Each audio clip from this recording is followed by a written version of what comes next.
Admiral Akbar knew it. M. Night Shyamalan is back with Trap, and if you've seen the trailer, you're probably wondering what the huge twist is, since they gave us the entire premise and the reveal. So let's dive in. A father and his teen daughter attend a pop concert, only to realize they've entered the center of a dark and sinister event. So this stars Josh Hartnett, who is spectacular in this role. He is captivating with his emotional eyes and unsettled in these awkward smirks. And I love how cagey and uncomfortable he is while attending this concert with his daughter. He's shifting his eyes all over, scanning crowds, examining exits, all the while sort of tweaking out as he bops along to the music. I mean, he's fidgety, but not in huge ways. These are all small and tiny mannerisms that make his performance all the stronger. And it's easy to make huge movements and then convey emotion, but when a character needs to be reserved, nuanced actions are key. Ariel Donoghue plays Hartnett's teen daughter, and I love the believable vibe that she portrays.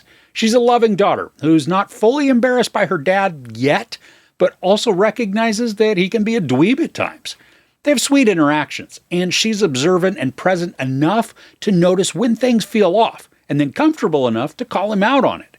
She also convincingly showcases timid excitement.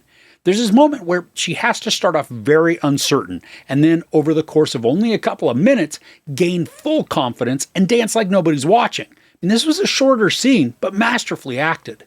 Now, there are two ways to go into this film, and one is purely Shyamalan's fault for placing himself in the box that he's created. You can expect a twist. But don't. There is no twist. And before you get all hot and bothered that I spoiled that part, knowing this is going to help you not only possibly enjoy the film more, but also help to inform if you'd even want to see it now. I mean, if you went in thinking there was supposed to be some huge twist, like he's done or attempted in just about all of his movies, and then you discovered there isn't one, massive disappointment set in. But if you approach this as a chase movie, like think The Fugitive in a single location, this frames the perspective appropriately, and it really does make the story more enjoyable. I mean, the story, it still retains complexity, creating intense situations with surprises that could catch you off guard. Now, something that's been touted both in the trailers and even on posters and the marketing is the debut of Saleka Shyamalan. Not really in her first role, but introducing her as a singer and artist. You know what? Cool. I'm all for giving your kids a leg up if they're good and if you have the means. Here, she plays Lady Raven, the singer that all of the teens are clamoring to see. Now, for her acting, I enjoyed it. She has this presence to her, especially in her eyes, that give her a strength and even defiance, while also coming across as sweet and genuine. She's also got a decent singing voice with some good range, hitting all the pop songs with just tons of energy and then dropping into a low ballad. And I liked what I heard from her. But the first half of the film, it features way too much of her concert. I mean, it's the venue, so it does make sense that songs will be playing as we watch our characters maneuver and interact. But the choice to showcase large portions of multiple songs, that was gratuitous, and it just dragged the pacing way down. From the very start, there is a low-level anxiety and tension that's present within the narrative. But this dipped when the camera stayed too long on the singing performance rather than Hartnett and his teenage daughter enjoying the tunes. And there are some excellent scenes where the camera is centered on Hartnett, watching his reactions and his emotions while those around him dance, scream, and sing. And it totally works. I mean, we know he's at a concert. We have the establishing shots, and we can hear the songs. But the reason we're watching isn't for a musical showcase of the director's daughter. So while the concert footage and the sequences do take up a little more than half of the movie, it feels way more like it's using almost the entire runtime.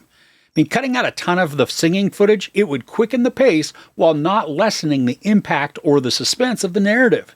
Now, the second half of the movie, it is way more intense. Like I said, there was this consistent, small, anxious vibe to the first part. But then this kicks into high gear and then maintains the adrenaline. It's exciting and energetic, with Hartnett fully delivering the appropriate tenor of his character's mental state. I mean, seriously, I was enthralled by Hartnett, even when he was being just awkwardly cheesy and going into full dad joke mode.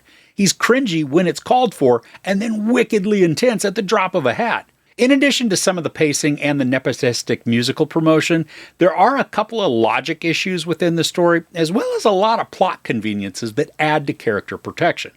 Now, because these instances help to propel the story along, especially in the final act, they didn't bother me too much.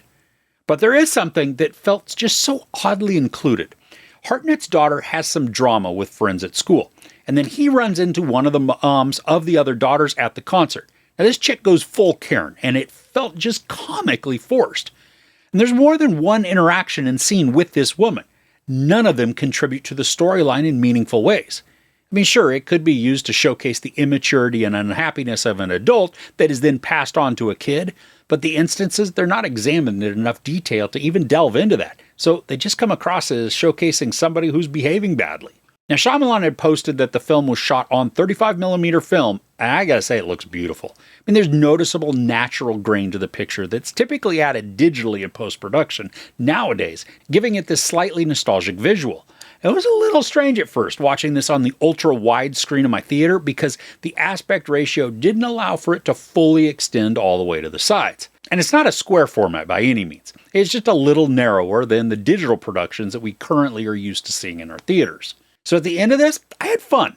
Going into the movie expecting to not have a twist allowed for the enjoyment of a tense and complex game of cat and mouse.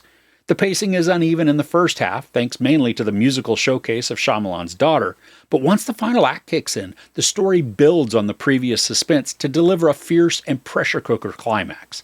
While Shyamalan is known for his attempts at twists, Trap thankfully avoids that pitfall and delivers an exciting chase.